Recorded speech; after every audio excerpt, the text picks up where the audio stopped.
Bonjour à tous, ici Manon Fabre. Bienvenue sur ma chaîne, où on explore ensemble le monde des aliments, leur composition et les critiques qui en découlent.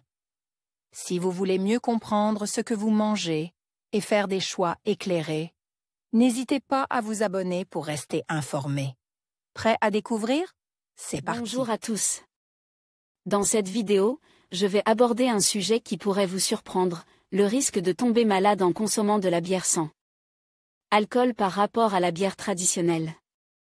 Vous pensez peut-être que l'absence d'alcool rend la bière sans alcool plus sûre, mais les études montrent que ce n'est pas toujours le cas. Je vais vous présenter des chiffres et des faits qui pourraient bien changer votre perception de ces deux types de boissons. Restez avec moi pour découvrir ce que la science a à dire sur ce sujet fascinant. Cette étude scientifique mettra-t-elle un frein à la dynamique autour du Dry January, cette opération d'origine britannique qui fait un carton et qui consiste à observer une pause dans sa consommation d'alcool? Plus d'agents pathogènes dans les bières sans alcool? Des chercheurs de l'université Cornell dans l'État de New York ont en effet mené des expériences avec des bières sans alcool et ont découvert qu'en l'absence de la molécule d'éthanol, le risque de développement d'agents pathogènes n'était pas négligeable. En clair, des bactéries peuvent davantage proliférer dans les mousses qui ont été désalcoolisées. Publié dans la revue scientifique Journal of Food Protection, ces résultats démontrent que plusieurs étapes de fabrication des bières sans alcool méritent toute l'attention des marques pour éviter ce genre de désagréments. On parle ainsi aussi bien du brassage que du stockage du breuvage. Nous soupçonnions que des agents pathogènes d'origine alimentaire pourraient se développer sans la présence d'alcool. Nous avions raison. À ce stade, vous devez considérer la bière sans alcool comme un aliment et vous assurer que tous les paramètres sont respectés pour garantir la sécurité du produit, explique Randy Worobo, l'auteur de cette étude et professeur de sciences alimentaires. À voir aussi vidéo les vertus santé de la bière. Vidéo la bière protège-t-elle contre les maladies cardiovasculaires? L'alcool n'est pas le seul agent protecteur.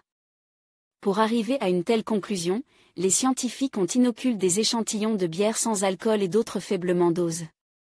Avec 3 souches de bactéries, le coli, la listeria monocytogène et la salmonelle, Salmonella enterica. Les expériences ont également été comparatives puisqu'un stockage à des températures différentes, et ce durant 2 mois, a permis d'analyser les potentielles différences. Ainsi, on s'est rendu compte qu'à 13,9 degrés Celsius, 57 Fahrenheit, la présence des bactéries E. coli et de la salmonelle avait double, contrairement à la listeria. Cependant, ce serait une erreur de considérer uniquement l'alcool comme agent protecteur. La raison est bien plus complexe.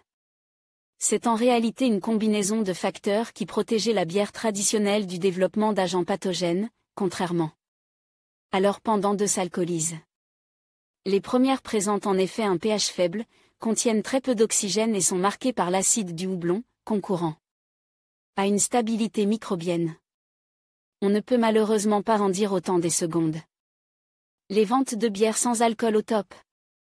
Le sujet pose d'autant plus question que les fabricants de bières sans alcool imitent les procédés traditionnels, consistant à ajouter du houblon au moment de la fermentation, sinon du conditionnement, comme le font les marques d'IPA, Indian Pale Ale, pour éviter les déviances au moment du transport.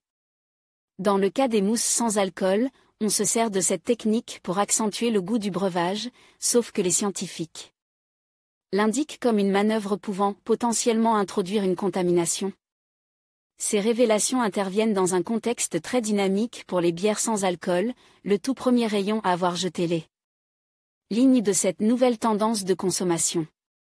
Et c'est toujours un linéaire qui tire la tendance vers le haut. Selon les calculs du panéliste Nielsen IQ, les ventes en France ont augmenté de 16,4% rien qu'en 2022, année durant laquelle le nombre de consommateurs choisissant du sans-alcool a augmenté de 25%, d'après le cabinet britannique IWSR dont l'analyse a valeur de référence dans le domaine.